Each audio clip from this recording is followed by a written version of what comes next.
He's a soldier who never strikes first. He's a warrior who wasn't going to take on one more war. What do you think this man is? God! Oh, God would have mercy. He won't. But they forced him to come back to save his only friend. When they dared to draw first blood. Why must you do this? Because he do it for me. Rambo III. Stallone. Memorial Day. What the hell is going on? Who is this? Your worst nightmare.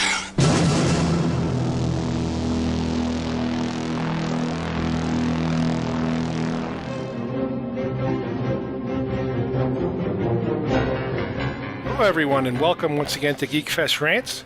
Today we have part 2 of our Sylvester Stallone special. We are going to be continuing to highlight Sylvester Stallone's career as we started last time in the mid-70s with some of his breakout films and mainly bit part films that he had on such films as Woody Allen's Bananas, The Lords of Flatbush, and Death Ray 2000. After that, we talked about how he finally had his breakout role and his probably most iconic role of all in Rocky. He followed up in the mid-70s with other films not as popular but yet pretty memorable as Fist, Rocky II, and then he moved on to the 80s with some smaller films like Nighthawks and Victory, and then continuing with the Rocky saga with Rocky III. His next most iconic character came in 1982 with First Blood, the character of John Rambo. He continued through the early 80s with some hits and misses such as Staying Alive, of which he directed and had a small role in it, Rhinestone, which was a pretty big bomb, and then once again returned to the Rambo character with Rambo First Blood Part 2, another big hit for him.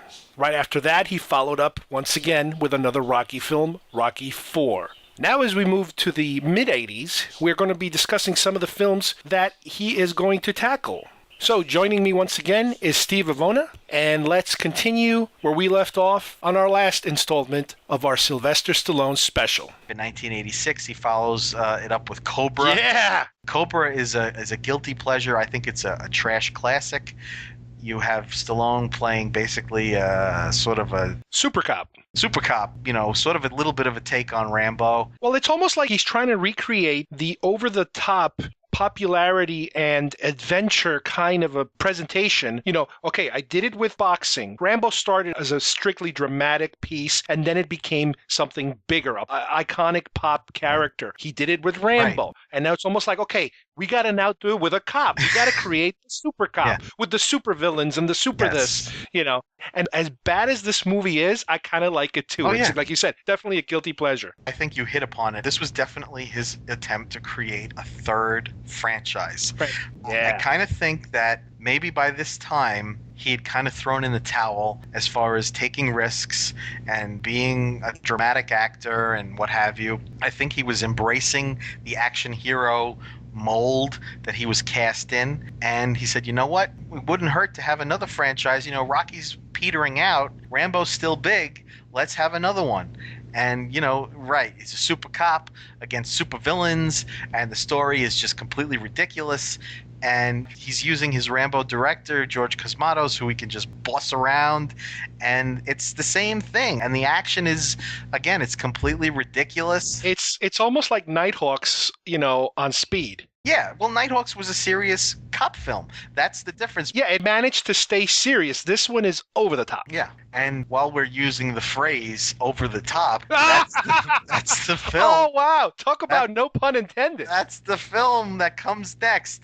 And that's the film that, as a Stallone fan, now excluding Rhinestone, as a Stallone fan, Over the Top is the film I have the most difficulty watching. I could picture the meeting. It's Stallone and about 10 of his lackeys who are just yes men. Right. And they're all going, sports are popular, right, Sly? Yeah, sports is popular.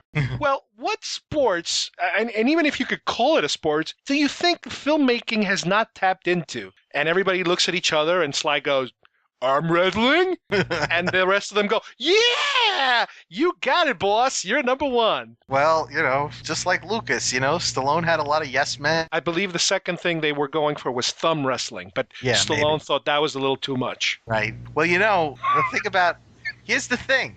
Over the top, as much as Cobra was a sort of a cash grab and sort of an attempt to recreate Rambo in a different venue, Over the Top is Rocky, an underdog, Recycle. blah, blah, blah, recycled with the dramatic big finish at the end, sporting event kind of thing, and with some big, ridiculous, white trash Ivan Drago. The film is pitiful. And what makes it even worse is the kid who plays his son, who was the whiniest little brat you've ever dealt with. I mean, there are certain child actors and this kid is terrible. And Stallone began a very brief association at this time with Cannon Films. These were the guys who were doing the Chuck Norris movies. These were the guys who were doing all the sort of low budget stuff that was coming out in the 80s. And they were making a lot of money. They made the fourth Superman film. They were sort of, not that it was good, but they were sort of getting big. And Stallone, they hooked him, and he took the bait, and they did Cobra and they did Over the Top, but they were distributed by Warner Brothers, so people tend not to think that those are Cannon films, but they're Cannon films. And Over the Top was directed by Menachem Golan, who was part of Golan and Globus, the guys who were the heads of Cannon Films. So this film did nothing for Stallone. Cobra was moderately successful. Over the Top maybe cleared like 12 million. And this is in 1987, so it was a complete and utter disaster. At the time in his personal life, he's going through a divorce with Brigitte Nielsen, who was his second wife, and he had put her in Rocky IV and in Cobra, and she's just the worst actress in the history of anything. Red Sonja, baby. Red Sonja. And so Stallone decides to go back to the well, but this time he's just going back to the Rambo well for now, and he does Rambo III. As the pattern shows, he would take a beating on one or two films that would be critical disasters and box office bombs. And he went to Rambo 3, which I think sort of backfired on him because the action is very competently staged. It had action that was in a similar vein to Rambo 2, but it was not nearly as much of a success. Right. I remember it was another one of these, let's go back and rescue XYZ type of format. Right. Which was fine. I mean, in terms of it was the same character rescuing his mentor, Troutman. Right. But I think one of the biggest problems was, but at the time, the bad guys were completely irrelevant for the time. Oh, well, he again is using the Russians as bad guys. The Russians were, at that time, were beginning to pull out of Afghanistan, and he was setting up the heroes as the Mujahideen, who turned into the Taliban in real life. They were the Afghan freedom fighters, though, and we as a country had been arming them and equipping them to fight the Russians, and they were succeeding. And the Russians were, at that time, they were in the midst of pulling out of Afghanistan, and he really set up the rebels as these noble people. And yeah, in light of history, the film is very ironic. It's funny because I bought the DVD they put out years ago. They just recently repackaged it in a Blu-ray, I believe. And I have it. A couple of years ago, they put out the 3 films on a tin set. Right. And in there, they had a documentary about Rambo 3 and how ironic it is that this film, is touting the good guys in a time where who the hell would have known would have turned out to be such a mess years later. Yeah. But I give them credit for at least addressing that issue. Oh, yeah. I mean, I don't think there's any way to get around it.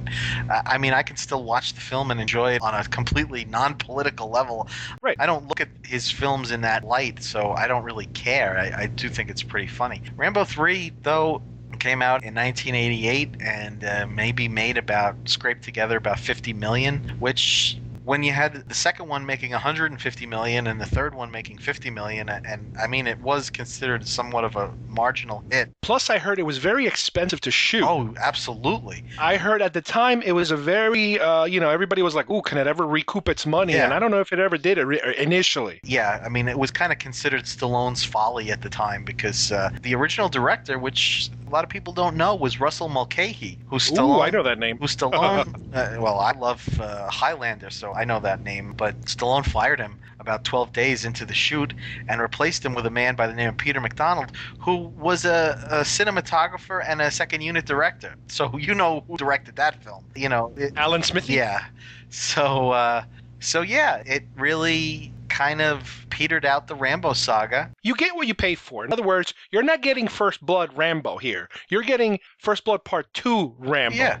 It's the character that became more popular, Right. not necessarily the better written, better staged character. You're getting, as with, say, like Rocky IV, with the Rocky character, you're getting the superhuman Rambo. Yes. You're getting the Rambo 2 version of that character. And, it's interesting because later on in his career, when he finds a success again with these characters, he does it by taking them back to their roots, making them human again, even Rambo.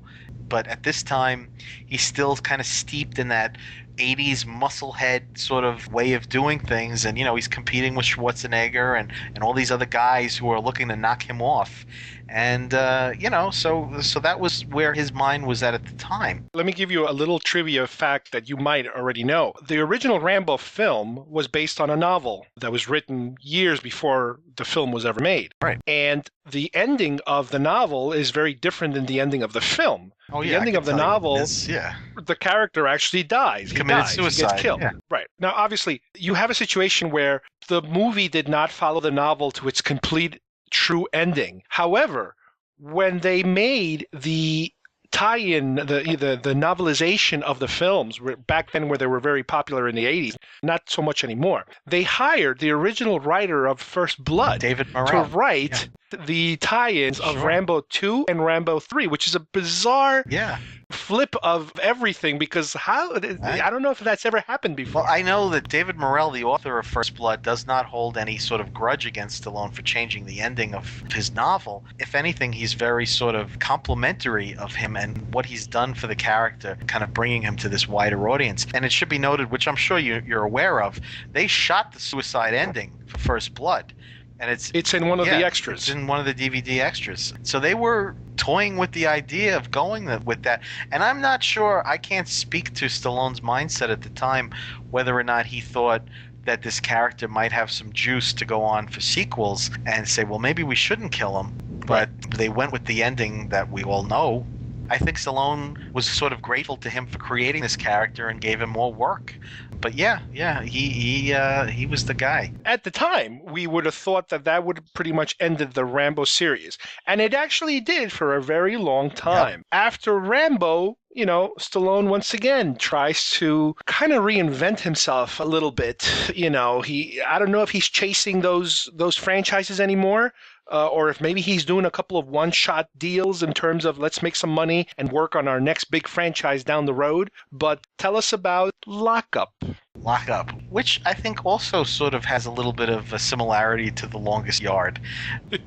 Again, I don't think it's terrible. You have Stallone as sort of a tangent on the Rocky character here, sort of the underdog who's being mistreated, and you have Donald Sutherland in a completely over-the-top role as the sadistic warden. And the film just never gelled. Again, Stallone is going back to the well of being a guy who just defeats adversity and that kind of thing, and it just was not well regarded. It was not a hit and didn't do his career any favors. He went from Lockup to Tango and Cash, which was the buddy film, which is something that was very popular at that time in the 80s. It's Stallone going back to playing yet another variation on the cop character, and this character is probably the closest to Stallone's real personality as he's ever played. And the Kurt Russell character in Tango and Cash is sort of more the character Stallone would have played in the past, but he's playing a character that's much more like himself. But this time, what's interesting about Tango and Cash is that he's sharing the screen. Yeah. Big time. Yeah. He is the star, but he's the co-star. I think they promoted Russell just as big They as did. Stallone. It wasn't Stallone and little Russell underneath. No, it was Stallone Russell. Yeah, no, absolutely true. And it wasn't as though he was taking sort of a come down or a second billing. He was on equal footing with Kurt Russell. But no, it was definitely his first time. As a matter of fact, I don't think it was Russell Stallone. I think it was I'm pretty Stallone sure. Russell. Yeah, I'm pretty sure. It wasn't in alphabetical order. Yeah. But I'm sure, from what I know of Kurt Russell, he doesn't strike me as the type of guy who cares. He doesn't strike me as the kind of guy who has that much of a star ego. So, and again, the Tango and Cash was a moderate success. The characters were superhuman. There's a lot of satire in there, but they were doing it on purpose. They were sort of winking at the audience. And they had a good chemistry together, Russell and Stallone. And I think that this might have also been another thinking ahead to possible franchise. I guess it just didn't do well enough to spawn a franchise. But I've always liked Tango and Cash. But still, you have, here we go again. Stallone does these two films. One is a bomb. One is kind of a Moderate, hit. yeah. Moderate. And it's like, okay, time to suit up as Rocky again. Well, it's about time. We're hitting the 90s. Yeah, we're finally in the 90s, and we're reaching his lowest point, as far as I'm concerned, with the Rocky saga. Even though this was Stallone's attempt to take the character, it didn't work. He brought John Avildsen in to direct it, but again, I'm sure Avildsen had very little control over what went on. Stallone, he put Rocky back to his roots in Philadelphia. He lost his fortune. He is destitute, basically. So now Stallone is expecting us to accept Rocky, lost his money, lost his credibility, he has brain damage. He's trying to put him back to square one, so we kind of feel that old love for him that we had in the first film. Yeah, but you can't put the genie back in the bottle. Well, no. I thought Rocky succeeded with Rocky Balboa, but we're a long way away from that. Whereas it set Rocky up in the Mickey role as the mentor to the younger boxer who turns on him, and Stallone made sort of the disastrous choice of ending the film with a street fight instead of a fight in the ring, which nobody liked. And interestingly enough, Stallone really did think that this was the end for Rocky, and even though he didn't shoot this ending, he intended in the original screenplay for Rocky to die at the end of the fight. Oh, wow. But no one was going to let that happen. And just the thought, I mean, even though the accountants are crying. Yes, and just the thought that even though this was the fifth film in the series, that there still might be a possibility that this could go on at least one more film. So he didn't kill him. And the film just feels very sort of forced. So much that happens in the film, not to say that it's out of character for Rocky, but it just, how he gets him to the point that he's at in the film with losing his money and all that other stuff is ridiculous and kind of implausible. And what it was, Rocky V was Stallone still in his big super Hollywood persona trying to play Rocky as a beaten down man, and it didn't work. The reason, and I know I'm sort of jumping ahead here, but the reason that Rocky Balboa worked is because Stallone really was a beaten down man, and he played that character. That character in Rocky Balboa was based on his life. What we're going to start to talk about now is the deconstruction of his career and what brings him to the point that he's at now where he's sort of resurrected himself. But that's why Rocky Balboa was a hit and these other films was because what we're going to see in the 90s, Stallone completely knocked off the top of the A-list and getting to the point where his movies are going straight to video. He should have waited to do the final chapter of Rocky until later, until he was down in the dumps. Well, that's what ends up happening, and that's what makes it authentic. So Rocky V is a failure. It's a huge failure, and for Stallone, that had to be crippling. So what does he do? This is the point where I just can't understand him. He does two comedies, one that I can stand and one that I can't stomach. The first one is Oscar, which was directed by John Landis, and I find it amusing. It's been many, many years since I saw it, but wasn't this movie also called Harlem Nights? Oscar is sort of like an homage to a screwball comedy of the 30s and 40s, and for me, it's a definite misfire, but I can deal with it. And then you have this is the film. Say it. This film. Say it. Say it. Stop or My Mom Will Shoot. Ah! Now this film is a little bit sort of near and dear to my heart. Not near and dear to my heart. It's just ironic because when I did my Stallone special in college, unfortunately, this was the film that I had to end with. This was the film that was coming out at the time in 1992 and was, I couldn't have ended it with a good film. I had to end it with this disaster. You, instead of going out with a bang, you go out with a whimper. If I could have waited a year, if I was a little younger in college, I could have ended it with Cliffhanger. And that's a film that's coming next. Well, this brings us to the end of part 2 of our Sylvester Stallone special. We've now covered the mid-'80s through the early 90s. Not exactly the highlight of Sylvester Stallone's career. As mentioned by Steve, Stop or My Mom Will Shoot is where we are stopping now. This is also the same spot where Steve mentioned that he stopped his retrospective back in the 90s when he had done his College Television Club Sylvester Stallone retrospective. Ironically, that we are both ending at the same time. We've included a YouTube link if you're interested in watching the TV Club Sylvester Stallone special that Steve made back in college. You'll find a link of it at our Geekfest Rants webpage under episode 37, Sylvester Stallone Special, Part 2. Coming up next time, on Part 3, we will continue through the 90s, where Sylvester Stallone's career picks up quite a bit. A couple of good films, some bad ones, and at least one great one we'll get to take a look at. Please join Steve and myself again next time in a few weeks when we will continue with Part 3 of our Sylvester Stallone special. And thank you for listening to Geekfest Rants. Bye-bye. Now you bringing the television cameras in here now! Come on, bring it in! Can't do that. Why? I don't deal with psychos. I put them away. I ain't no psycho, man! I'm a hero! I'm a hero of the new world! You're a disease, and I'm the cure. Die!